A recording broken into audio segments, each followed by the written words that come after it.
तिरुमाला के दर्शन करने जाओगे, नाथद्वारा का दर्शन करने जाओगे, बद्री विशाल का दर्शन करने जाओगे, द्वारकाधीश का दर्शन करने जाओगे, जगन्नाथ का दर्शन करने जाओगे, तो हो सकता है कि आप 1500 का नोट 2000 का नोट दो तो थोड़ा दर्शन अंदर से हो जाए, अच्छे से मिल जाए। पर शमशान में जहां शिव निवास कर रहा है, जहां भगवान शंकर रह रहा है, वहां धन और दौलत की कोई मायना ही नहीं होता।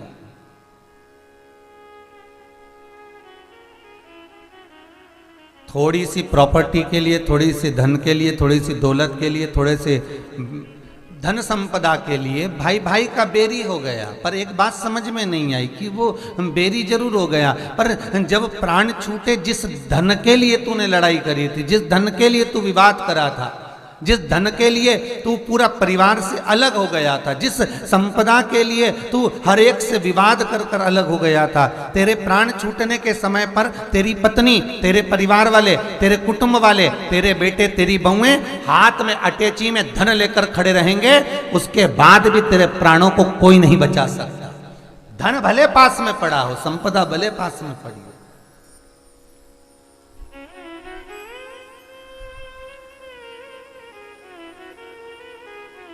इसके बाद भी अकड़ इतनी राम।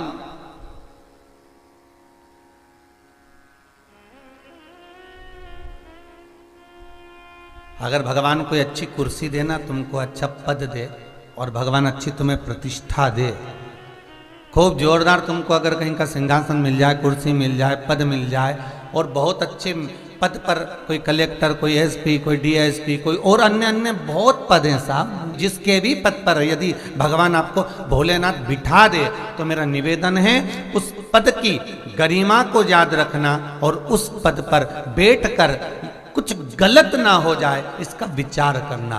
क्यों? जब तक कुर्सी तुम्हारी है तो दुनिया तुम्हें सलाम करेगी, पर जब तुम कुर्सी से नीचे उतर गए, पाला तुम्हें इसी संसार वासियों से पड़ेगा, जिनसे आपने बैर करा है, जिनसे आपने द्वेष करा है।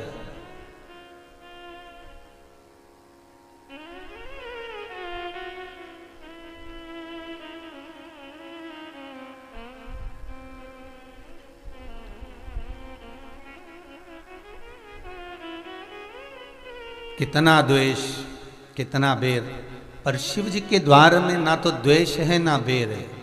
शंकर भगवान का संपूर्ण परिवार, पार्वती जी शेर पर बैठती है, कार्तिकेय मोर पर बैठते हैं, गणेश जी चूहे पर बैठते हैं, शंकर जी नंदी पर बैठते हैं, गले में सांप डला हुआ है, शेर नंदी को नहीं छोड़ता, मोर सर्प को नहीं छोड़ता, सर्प चूहे को नहीं छोड़ता, सब विपरीत है। उसके बाद द्वेष नहीं है वहां, वहां केवल एक स्नेह, वहां केवल एक प्रेम, वहां केवल एक वात्सल्यता, वहां केवल एक करुणा।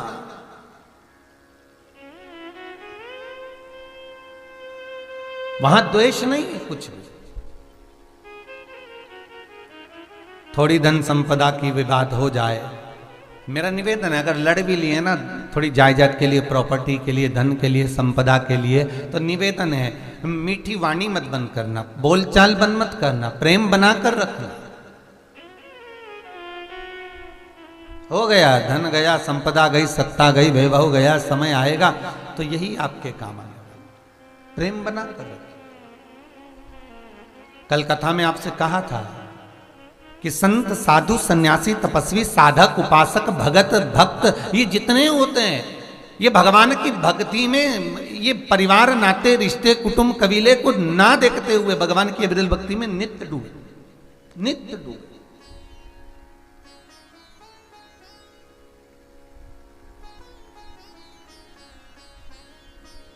और हम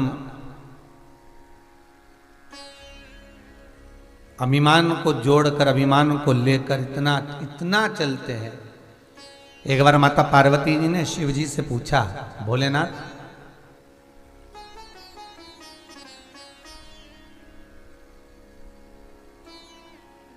रुद्राक्ष का जो पौधा होता है इसमें कांटे नहीं होते, पर बेलपत्री का जो पौधा होता है इसमें कांटे होते हैं।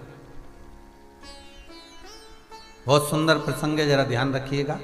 स्कंद पुराण का ये पावन प्रसंग बड़ा बड़ा आनंद करने वाला है, बड़ा सुंदर है। भोलेनाथ, मेरे मन का एक संशय है छोटा सा, और संशय केवल इतना सा है कि जो आपके नयन अश्रु से प्रकट हुआ रुद्राक्ष का पौधा, उसमें कोई शूल नहीं है, उसमें कोई कांटे नहीं है।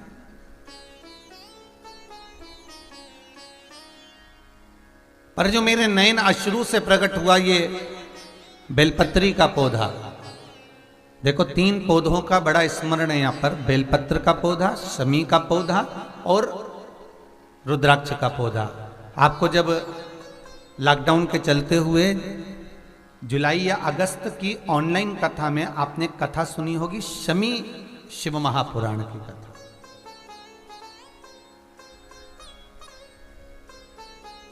उस शमी शिव महापुराण की कथा में आपको शमी के पत्र का, शमी के वृक्ष का, शमी के पौधे का विवरण किया गया। और जिन्होंने नहीं सुनी हो वो हमारे चैनल पर जाना और उसको श्रवण करना, निकाल कर एक बार है उसको देखिएगा।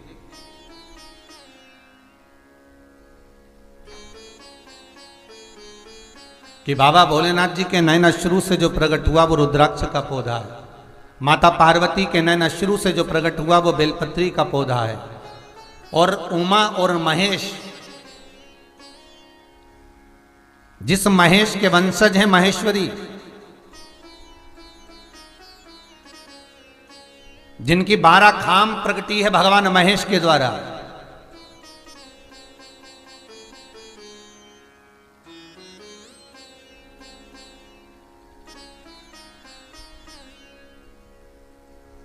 वो महेश और उमा और महेश का जो चरित्र है कि उमा और महेश का जब प्रागट्य हुआ, उमा और महेश जब दोनों आनंद में विभोर होकर जब चलते हैं और दोनों के बैठने से तप मुद्रा से जो पौधा उत्पन्न होता है वो शमी का पौधा है।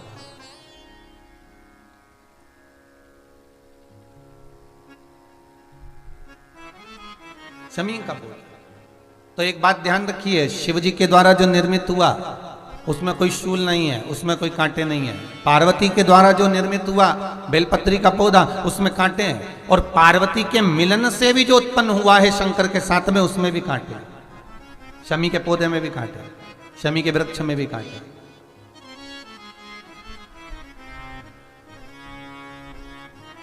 तो पार्वती जी स्कंद पुराण में एक प्रश्न कर रही हैं भोलेनाथ जी से कि प्रभु मुझे ये बताओ कि आपके द्वारा जो निर्मित हुआ उसमें शूलता नहीं है,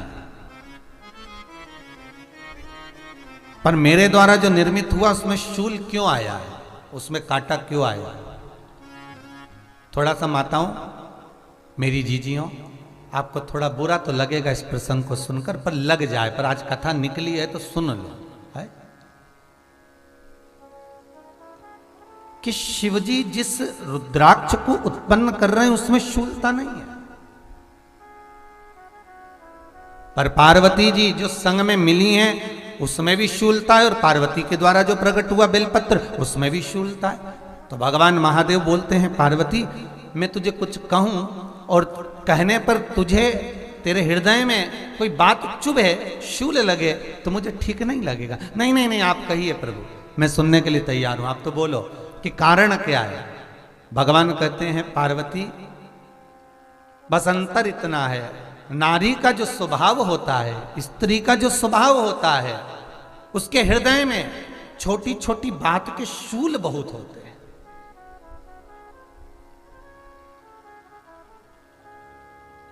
जेठानी ने ये कह दिया, देवरानी ने ये कह दिया, तुम्हारी मम्मी ये बोल दी, तुम्हारे पापा ने ये कह दिया, तुम्हारी बहनों ने ये कह दिया, तुम्हारे भाई ने ये कह दिया, तुम्हारे रिश्तेदार ने ये बोल दिया। ये नारी के भीतर ये शूलता रहती है। तो पार्वती जी बोली कि जितना तप आपने करा उतना तप मैंने करा, और जितनी साधना आपने करी उतनी साधना मैंने करी, और जितना आराधना दिल से आपने करी उतनी आराधना दिल से मैंने करी, फिर इसमें शूलता कहां से आ गई? भगवान शिव बोले, बस पार्वती बात इतनी सी है कि जब मैं आराधना करने बैठता हूं तो मेरी दृष्टि में सम्मुख में कुछ नहीं होता। जब मैं आराधना करने बैठता हूं तो मेरी दृष्टि में, मेरे सम्मुख में कुछ नहीं होता। कि कौन ने क्या करा है, कौन ने क्या बोला है, कौन क्या कर रहा है, उससे मुझे मतलब नहीं होता, उससे मुझे कोई मतलब नहीं। पर पार्वती, जब तू आराधना करने भी बैठती है ना, तो तेरी चित्त वृत्ति में कहीं ना कहीं किसी ना किसी रूप में कोई शूल आ ही जाता है।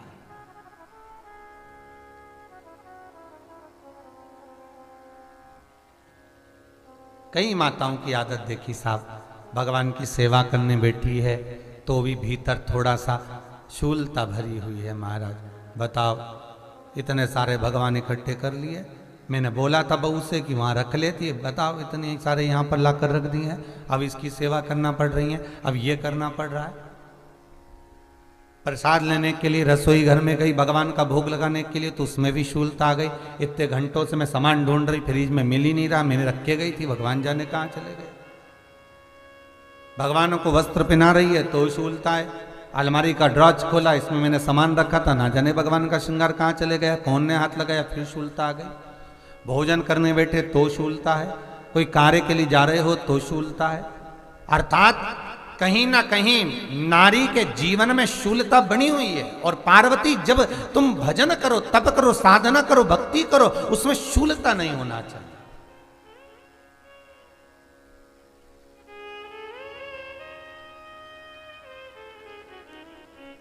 पार्वती जी ने कहा, भोलेनाथ तो क्या आप मुझे स्वीकार नहीं करेंगे बेलपत्री के रूप में? क्या मुझे स्वीकार नहीं करेंगे शमी पत्र के रूप में? पद्म पुराण, स्कंद पुराण, लिंग पुराण, नर्मदा पुराण और शिव महापुराण, ये सारी पुराणे वर्णन करती है। पार्वती जी का खंड आनंद वर्षित कर रहा है, वर्णन कर रहा है। पार्वती खंड वर्णन कर रहा है, सती खंड वर्णन कर रहा है, उमा सहिता वर्णन कर रही है। क्या आप मेरा ये बेलपत्र का स्वरूप आप धारण नहीं करेंगे? इसमें शूलता है, इसलिए भगवान कहते हैं नहीं नहीं, धारण तो करूंगा पर शूल धारण नहीं करूंगा। मैं शूल धारण नहीं करूंगा, मतलब बेलपत्री में जो कांटे लगे रहते हैं बेलपत्री की, उस डाली के अंदर जो कांटे शूल रहते हैं, भगवान शिव वो धारण नहीं करते। आप उस बेलपत्री को आप बड़े प्रेम से, आनंद से पत्ते को निकाल लीजिए, तोड़ लीजिए, उतार लीजिए और फिर भगवान को वो प्रेम से समर्पित करो तो भगवान स्वीकार करना। पर भोलेनाथ, ये बेलपत्री का जो वृक्ष है मेरे नयन अश्रु से उत्पन्न हुआ है, मेरे द्वारा उत्पन्न हुआ है, फिर तो इन कांटों की कोई महत्वता ही नहीं है, इन शूल की कोई महत्वता नहीं है। पार्वती, केवल 3 दिन ऐसे रहेंगे, 3 बार ऐसे रहेंगे, 3 तिथियां ऐसी रहेंगी, 3 समय ऐसा रहेगा जिस समय पर तेरे द्वारा निर्मित शूल को भी शिव धारण करेगा और जगत का कल्याण करेगा। 3 दिन, 3 तिथियां, 3 बार, 3 नक्षत्र, 3 घड़ी, 3 पल।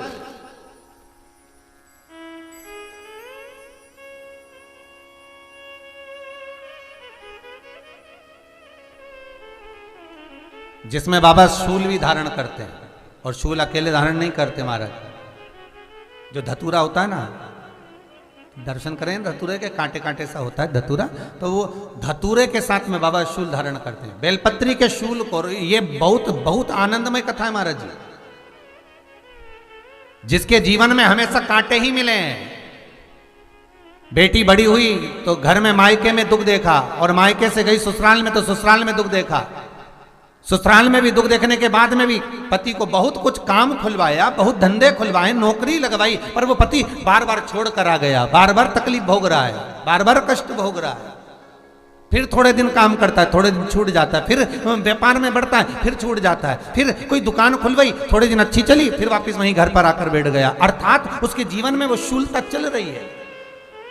तो बाबा देवाधिदेव महादेव कहते हैं, ये 3 घड़ी, 3 पल, 3 नक्षत्र, 3 समय, 3 दिन में जो शूल मुझे समर्पित करता है, उसके जीवन से मैं शूल हटा देता हूं। वो 3 दिन लिखे स्कंद पुराण।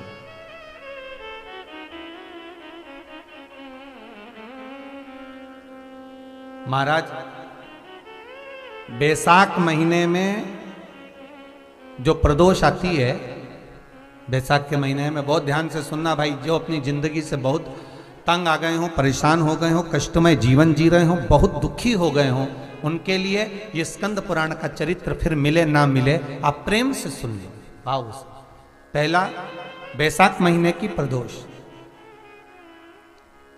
चाहे वो शनिचरी प्रदोष हो, चाहे रविवार की हो, सोमवार की हो, मंगल की हो, बुधवार की हो, गुरुवार की हो, शुक्रवार की हो, शनिवार की हो, कोई भी वार की हो, पर बैसाख महीने की प्रदोष, प्रदोष काल में शाम का समय सूर्य डूब रहा हो, बस डूबा ही हो, और उस समय पर सूर्य के डूबन के तुरंत बाद बाबा को धतूरे के साथ में बेलपत्री ना चढ़ाते हुए बेलपत्री के वृक्ष के 7 कांटे बाबा के शिवलिंग पर समर्पित करे जाते हैं महाराज, अपनी जिंदगी में अड़चनों को हटाने के लिए। फिर आप जिस व्यापार में उतरे, जिस व्यवसाय में उतरे, जिस नौकरी में उतरे, आप दिल से करें, आपको तरक्की मिलेगी। आप हार नहीं सकते, नीचे नहीं आ सकते, उन्नति पर ही चढ़ेंगे। एक वैशाख मास की प्रदोष, दूसरा शिवरात्रि के दिन मध्याह्न का समय महाराज, जो बड़ी शिवरात्रि होती है माघ की, बड़ी शिवरात्रि के अंतर्गत मध्याह्न का समय, दोपहर के ठीक 12 बजे, चाहे फिर वो कोई भी दिन हो महाराज, शिवरात्रि जिस दिन पड़ रही हो,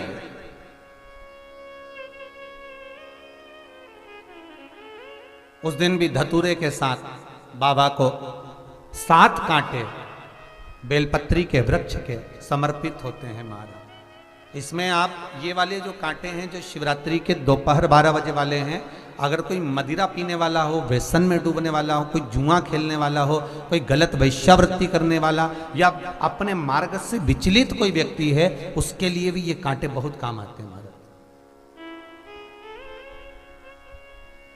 दूसरा, पार्वती तेरे द्वारा तेरे नयन अश्रु से जो प्रगटा हुआ बेल का वृक्ष है,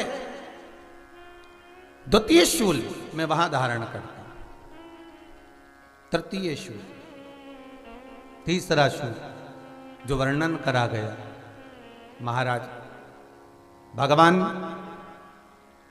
श्रावण के महीने में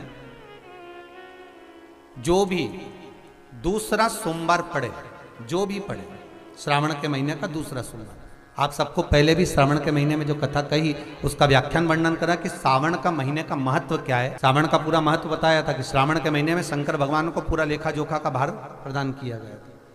दूसरा सोमवार, श्रावण के महीने का जो दूसरा सोमवार होता है, उस दूसरे सोमवार में रात्रि के समय पर, अर्थात शास्त्र अब घड़ी और पल का स्मरण करेंगे तो रात्रि के बजेंगे 10 से 12 बजे मारे, 10 से 12 के बीच में धतूरे के साथ बाबा को शूल समर्पित होता है महाराज। ये भी हमारी बाधाओं को, हमारी तकलीफों को, व्यापार व्यवसाय के लिए, नौकरी सर्विस के लिए, बहुत सारे एग्जाम में आप बैठ लिए, गवर्नमेंट एग्जाम के लिए बैठ लिए, नहीं हो रहा, ये 3 बार मेरे शंकर को बेलपत्री के वृक्ष के शूल समर्पित होते हैं, उसका आनंद पाना और उससे अपने को सुख प्राप्त करना। पार्वती प्रसन्न हो जाती है, बाबा भोलेनाथ के चरणों में कहती है, बाबा आपने कहा कि मेरे भीतर जिस समय आपने तप करा तो आपसे रुद्राक्ष का पौधा उत्पन्न हुआ, और मेरे तप करने से ये बेलपत्री का जो पौधा उत्पन्न हुआ, इसके शूल का सुख पाया है।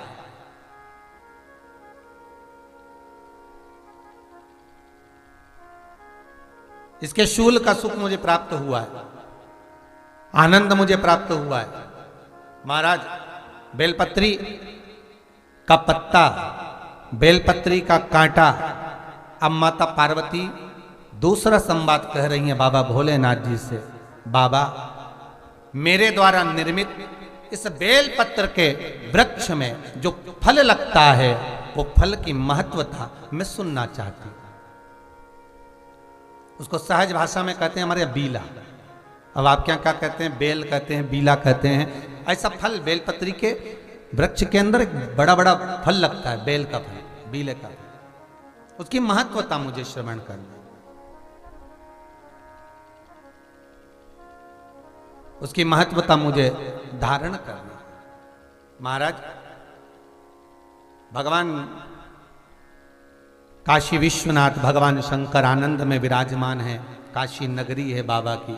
सुंदर बाबा मेरे काशी में आनंद वन में, नंदन वन में सुख पा रहे हैं, बैठे हैं। पार्वती फिर बात करी, आपने मुझे शूल की महत्वता कही है, पर उस शूल की महत्वता के साथ मुझे उस बेलपत्र का, जो बेलपत्र का पौधा मेरे नैना शुरू से प्रकट हुआ है, मेरी तप साधना से प्रकट हुआ है। और ये बेलपत्री का पौधा, ये रुद्राक्ष का पौधा, ये समी का पौधा कोई साधारण नहीं है महाराज। शास्त्र कहता है हजारों हजार वर्ष तक माँ जगत जननी जगदम्बा माता पार्वती और बाबा भोलेनाथ दोनों तप मुद्रा में डूबे, दोनों साधना में डूबे, तब जाकर ये बेलपत्री का वृक्ष हमें प्राप्त हुआ, ये रुद्राक्ष का वृक्ष हमें प्राप्त हुआ।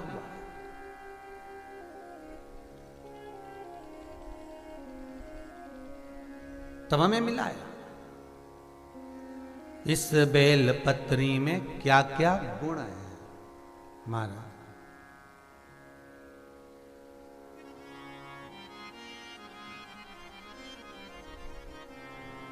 तो कहा बाबा को पाने के लिए, विश्वनाथ को मिलने के लिए ये बेलपत्री मूल है, बेलपत्र मूल है।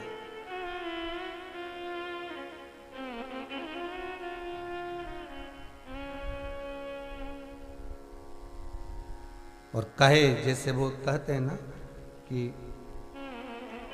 एक तुलसी का दल हम ठाकुर को समर्पित करते हैं, एक तुलसी का दल हम भगवान को देते हैं तो भगवान हमको स्वीकार कर लेते हैं।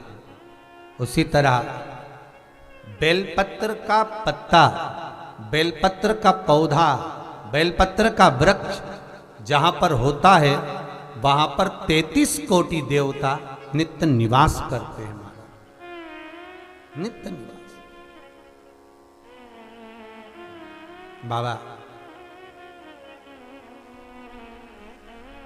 मैंने बहुत समय तक तप करा, साधना करी, आपकी भक्ति धारण करी, बस मेरा एक निवेदन स्वीकार करिए। अब आपने जो शूल की महत्वता कही और आप 3 दिन इस शूल को स्वीकार कर लिए महाराज, श्रावण का महीना, बैसाख का महीना और शिवरात्रि का दिन जो मिल गया वो आनंद तो मुझे पाया। पर बाबा अब मेरी अभिलाषा ये है कि उस बेलपत्री के पौधे में, उस बेलपत्री के वृक्ष में जो बेल लगा हुआ है, जो फल लगा हुआ है, उस फल की मुझे महत्वता श्रवण कर। लिंग पुराण कहती है महाराज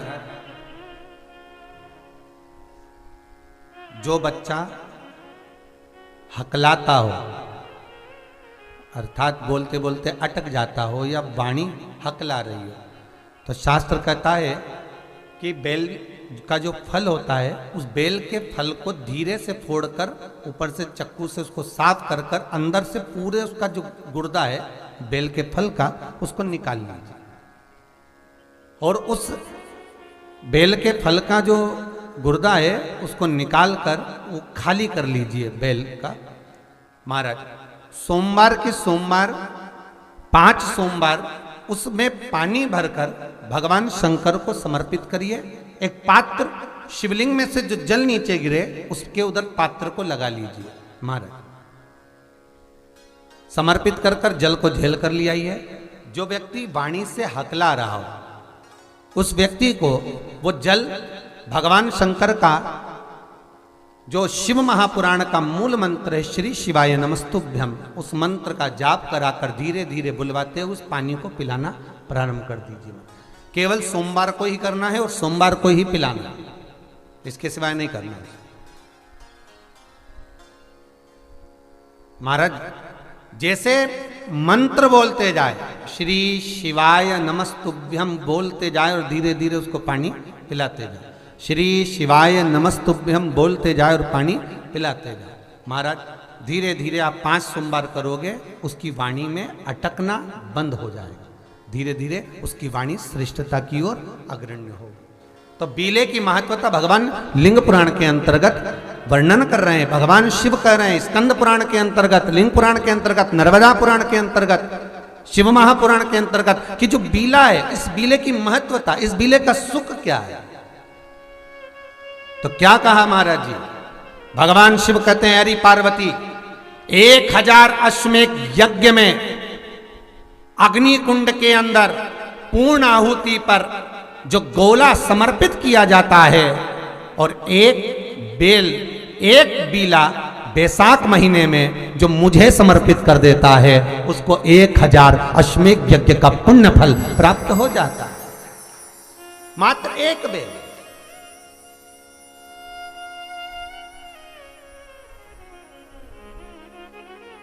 बहुत अच्छे से समझना महाराज, फिर समझ लीजिए, केवल सारे शिवलिंग में एक नर्मदेश्वर महादेव ऐसे होते हैं जिन पर कुछ भी चढ़ाओगे तुम खा सकते हो। भगवान को अगर भोग लगाया तो तुमने खा लिया, भगवान के शिवलिंग को अगर कोई वस्तु टच हो गई तो तुम पा सकते हो, मिठाई हो, चूरमा हो, लड्डू हो, पेड़ा हो, गुलाब जामुन हो, इमरती, भजिया, पकौड़ा, फल फ्रूट जो भी होगा वो पा सकते हो। पर नर्मदेश्वर शिवलिंग को छोड़कर शिव महापुराण के अंतर्गत विद्धेश्वर संहिता में लिखा हुआ है कि बाकी के जितने शिवलिंग होंगे उसको अगर कोई वस्तु टच हो गई तो वो खाने के लायक नहीं रहती, वो सांसारिक मनुष्य नहीं खा सकता। शंकर के मंदिर का प्रसाद संसार का मनुष्य उसको ग्रहण नहीं कर सकता, उसको केवल बैरागी त्यागी जिसने घर छोड़ दिया, परिवार छोड़ दिया, अपने कुटुंब कबीले को छोड़ दिया, केवल वही पा सकता है। ये शिव महापुराण की विद्धेश्वर संहिता कर रही है।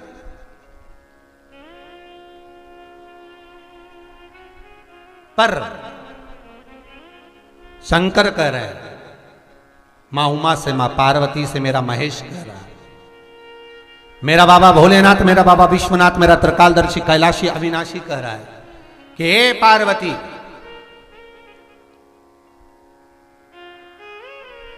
एक बीला, एक बेल जो मुझे समर्पित करता है और समर्पित करने के बाद उस बेल की महत्वता देखिए, जो बैसाख महीने में बाबा शंकर को जो चढ़ाया जाता है और 1000 अश्वमेध यज्ञ का पुण्य फल हम प्राप्त कर लेते हैं मात्र एक फल चढ़ाकर, मात्र एक फल चढ़ाकर। पद्म पुराण में लिखा है और विष्णु पुराण में, एकादशी के दिन द्वादशी भी पड़ जाए, एकादशी के दिन त्रयोदशी भी पड़ जाए, मतलब एकादशी, द्वादशी और त्रयोदशी तीनों तिथियां एक साथ पड़ जाए और उस दिन एकादशी का व्रत जो रख लेता है उसको 1000 एकादशी का पुण्य फल प्राप्त हो जाता है। फिर वो जिंदगी में एकादशी करे चाहे ना करे। और फिर ध्यान देना, कोई मर रहा है, कोई तड़प रहा है और आपने तो अपने जीवन में एक ही एकादशी करी और वो कौन सी त्रिविधि, और मान लो कोई मर रहा है तो आप उसमें से अपनी एकादशी में से आप 5 एकादशी दे सकते, भले आपने एक करी हो, क्योंकि आपने 1000 कर ली एक साथ, उसका पुण्य आप किसी को प्रदान कर सकते, आप किसी को दे सकते हैं।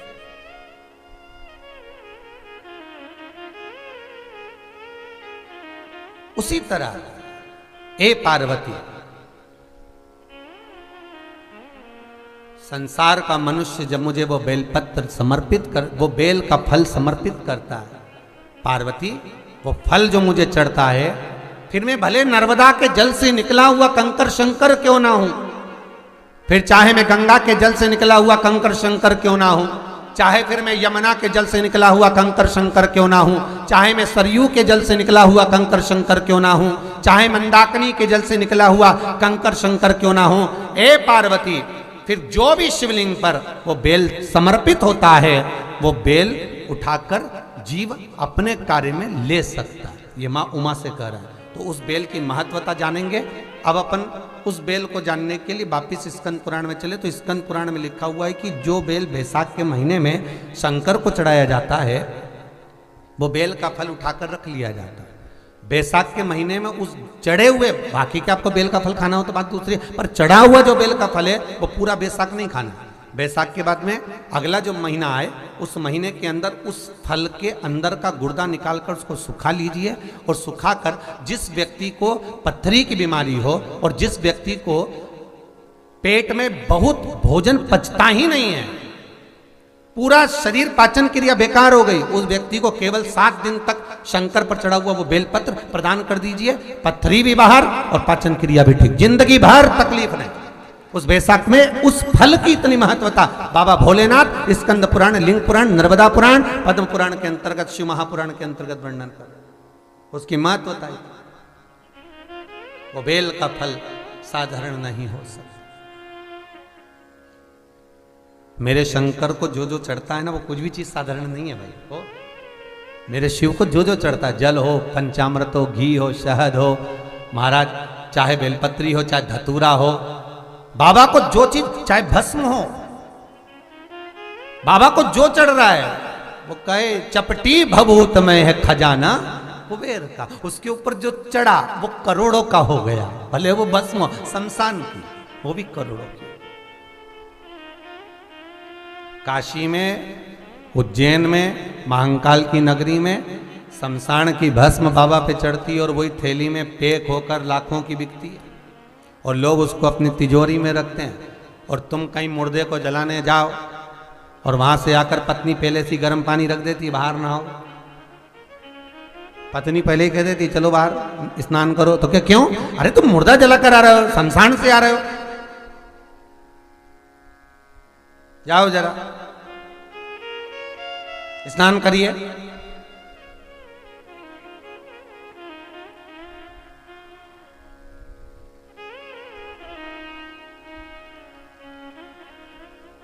कितना सुंदर चरित्र कहता है महाराज जी कि हमारे शास्त्र कहते हैं कि मुर्दा जो जलता है, उसके जलन का जो धुआं है वो व्यक्ति के पुण्य को नष्ट कर देता है। देखना प्रसंग देखिए, पुण्य नष्ट हो गए, पर शमशान से आने के बाद स्नान जब व्यक्ति कर लेता है और करने के बाद तुलसी के क्यारे की मिट्टी का मात्र तिलक लगा लेता है, तो जो शमशान में उसका पुण्य समाप्त हुआ, उससे 1000 गुना पुण्य वो वापिस प्राप्त कर लेता है। जरा विचार करिए, जरा कितना कितना सुंदर लिखा है विष्णु पुराण के अंतर्गत। अब एक तरफ शास्त्र कह रहा है कि शमशान का धुआं लगा तो पुण्य गया। आपने जो व्रत करा, एकादशी का उद्यापन करा, 16 सोमवार के व्रत करे, उद्यापन करा, बेबहू लक्ष्मी का व्रत करा, उद्यापन करा, चतुर्थी का उद्यापन करा, जो जो उद्यापन माताएं पुरुष वर्ग जो करता है, और शमशान का मात्र धुआं लगते ही हमारे सारे पुण्य एक साथ समाप्त हो जाते हैं। पर वो पुण्य को 1000 गुना वापिस प्राप्त करने का एक ही तरीका है कि शमशान से जब आए, आकर स्नान कर कर तुलसी के क्यारे की मिट्टी का तिलक लगा लें, बस फिर वो पुण्य 1000 गुना प्राप्त वापिस हो जाता है, 1000 गुना होकर वापिस प्राप्त हो।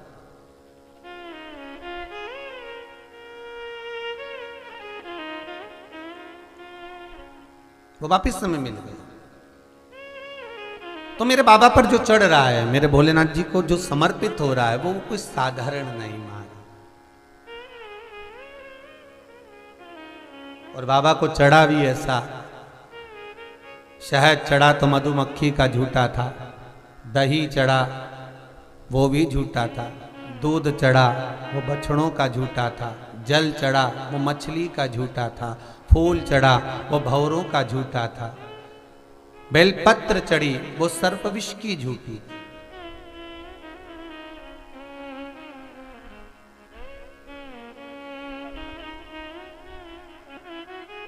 वो भी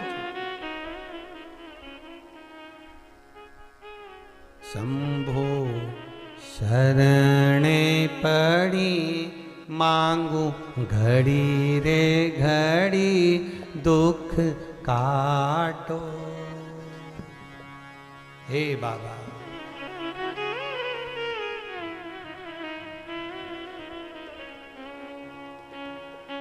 एक कृपा मेरे ऊपर करें। मैं भले झूठा समर्पित कर रही हूं, पर उसका फल मुझे नहीं। तेरी पूजा में जल ले आई, उसे मछली भी झूठा कराई। जल कैसे चढ़ाऊं भोले कैसे रिझाऊं महादेवा, भोले कैसे करूं तेरी सेवा। तेरी पूजा में दूध ले आई, उसे बछड़ा भी झूठा कराई। दूध कैसे चढ़ाऊं भोले कैसे रिझाऊं महादेवा, भोले कैसे करूं तेरी सेवा। सब झूठा है।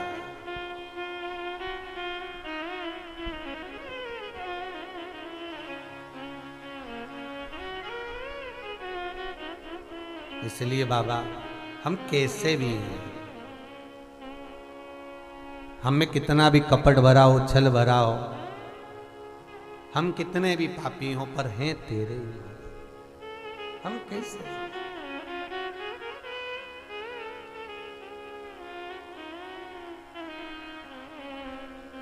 हम हैं तेरे।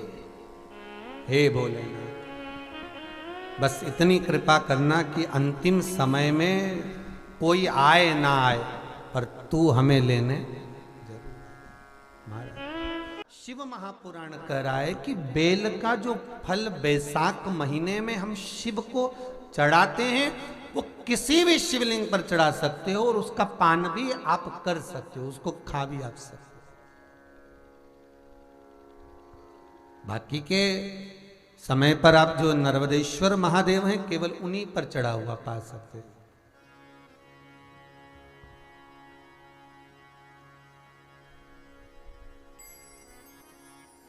अन्य जगह पर, अन्य शिवलिंग पर अगर कुछ चढ़ा है, शिवलिंग को यदि वो टच कर गया तो फिर आपको नहीं पाना। अच्छा, कई लोगों के मन में एक प्रश्न आता है महाराज, प्रश्न तो बहुत सारे हैं, यहाँ पर भी बहुत हैं और ऑफिस में भी लिख लिख के लोग बहुत सारे दे जाते हैं, तो जितने पढ़ सकते हैं उतने पढ़ कर बता दें। एक प्रश्न लोगों का बहुत अच्छा है कि हमारे जो पूजन बाड़ी होती है, हमारे पूजन का घर होता है, पूजन बाड़ी होती है, पूजन का मंदिर होता है हमारे घर के अंदर, उसमें ठाकुर जी भी हैं, शंकर जी भी हैं, गणेश जी भी हैं, देवी जी भी है, सारे देवता जी भी हैं। तो वहां पर हम जो भोग लगाएं तो वो हम लोग खाएं कि ना खाएं? अब ध्यान देना महाराज, जिस पूजन वाणी में, जिस मंदिर में, आपके घर के मंदिर के अंदर आप पूजन करते हैं, भोग लगाते हैं, अर्चना करते हैं, उसमें सभी देवता विराजमान हैं और सारे देवता को आप जो भोग लगा रही हो वो थोड़ा दूर से लगा रही हो। कोई भगवान को एक एक कोरा तोड़ के लड्डू गोपाल को फिर छुआया, फिर रखा, फिर शंकर जी को छुआया, फिर रखा, फिर जगदम्बा को छुआया, फिर रखा, ऐसा करती हो क्या? नहीं, आपने थाली लाई भोजन की और आपने रख दी।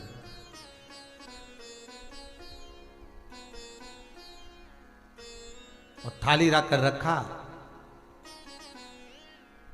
सामने थाली है और बिल्कुल सम्मुख में भगवान, बिल्कुल सम्मुख में भगवान। अब उनको स्पर्श हुई क्या थाली?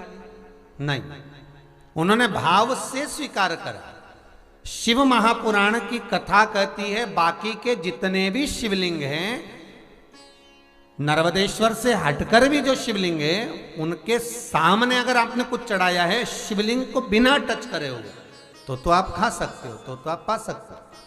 पर यदि किसी भी मंदिर में अगर जो सामग्री आपने शिवलिंग को लगा दी गई है, तो फिर उसका भोग आप नहीं कर सकते। वो कोई बैरागी, कोई त्यागी जिसने परिवार, कुटुंब, कबीला, नाते, रिश्ते सब छोड़ दिए हों, फिर बस वो उसके लिए। महाराज। फिर वो उसके लिए सब। तो यहां पर शिव महापुराण का सुंदर प्रसंग, माता जगतजननी और शंकर का संवाद चल रहा है, मां पार्वती और शिव का संवाद। और इस संवाद का फल बड़ा आनंदित है महाराज, इसको अगर आप श्रवण करें तो जीवन का सुख देने वाला। कहा माना बेल का फल की महत्वता मुझे श्रवण करना है, तो कहा यह फल कोई साधारण नहीं होगा जगतजननी। बैसाख महीने में जो एक फल भी समर्पित कर रहा है, हजारों अश्वमेध यज्ञ के पुण्य फल से हजारों गुना उसको फल प्राप्त हो रहा है, पुण्य प्राप्त। और सुनो, हे जगतजननी जगदम्बा, हे पार्वती, जब शिव और शक्ति, देवी और शंकर, भगवान शिव और जगदम्बा का या आदि 33 कोटि देवताओं का जहां पर विशाल यज्ञ का आयोजन होगा, बड़े बड़े अनुष्ठान, बड़े बड़े यज्ञ जहां होंगे, उस यज्ञ में तुम्हारे और मेरे स्मरण से ये बीला जो फल है, इसकी आहुतियां प्रदान करी जाए। और उस आहुति को भी आप समझ लीजिएगा महाराज,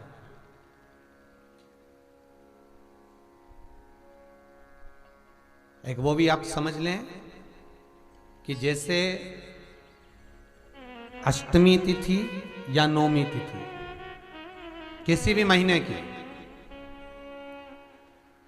चाहे शुक्ल पक्ष की हो चाहे कृष्ण पक्ष की हो, अष्टमी और नौमी तिथि, ये दो तिथियां ऐसी हैं, मान लो तुम्हारा पैसा तुमने किसी को दिया, 5 लाख, 4 लाख, 3 लाख, 10 लाख, 8 लाख, 2 लाख, 50,000, 25,000, 20,000, 40,000, और वो पैसा नहीं दे रहा आपको, आप हार गए कह के कर, फोन लगा कर, भैया दे दे रहे, परेशानी है, दे दे रहे भैया, हम तो परेशान हो गए, और हार गए, नहीं मिल रहा, बहुत परेशान। तो महाराज किसी भी अष्टमी या नौमी तिथि के दिन आप मां जगतजननी जगदम्बा का शिव के साथ में, शिव शक्ति का स्मरण कर कर, देवी के नाम की 9 आहुतियां, सूखे बीले की, मतलब बीला जो सूख चुका है, फल जो सूख चुका है, उसकी 9 आहुतियां अग्नि में शंकर और सती के नाम से, शंकर और शिव के नाम से समर्पित करें। और आखिरी आहुति जो समर्पित करें, उसमें थोड़ा सा भाग तिल का, और तिल भी काली नहीं चढ़ती उसमें, श्वेत तिल का भाग उसके साथ लगाकर समर्पित करें, और जिससे धन लेना है उसका नाम लेकर वो समर्पित करें महाराज, उसको सुध आएगी, और वो पैसा किसी भी हाल में आपके हाथ में थमाकर जाएगा ही, ये पक्का है। उसकी आहुतियां, हे जगतजननी, हे जगदम्बा, तेरा नेत्र बिंदु से जो प्रकट हुआ वृक्ष है बेलपत्र का, उस वृक्ष की एक एक जड़ हो, टहनी हो, डाली हो, फल हो, शूल हो, वो सब मुझे अंगीकार है, मुझे स्वीकार, मुझे स्वीकार। उसका आनंद सुख देने वाला है जगदम्बा। मां पार्वती शिव जी के साथ में आनंद में विराजमान। और एक निवेदन आप सबसे कहूंगा, प्रयास करिएगा जीवन में 2 रोटी कम खा लो, पर किसी से कर्जा मत लो।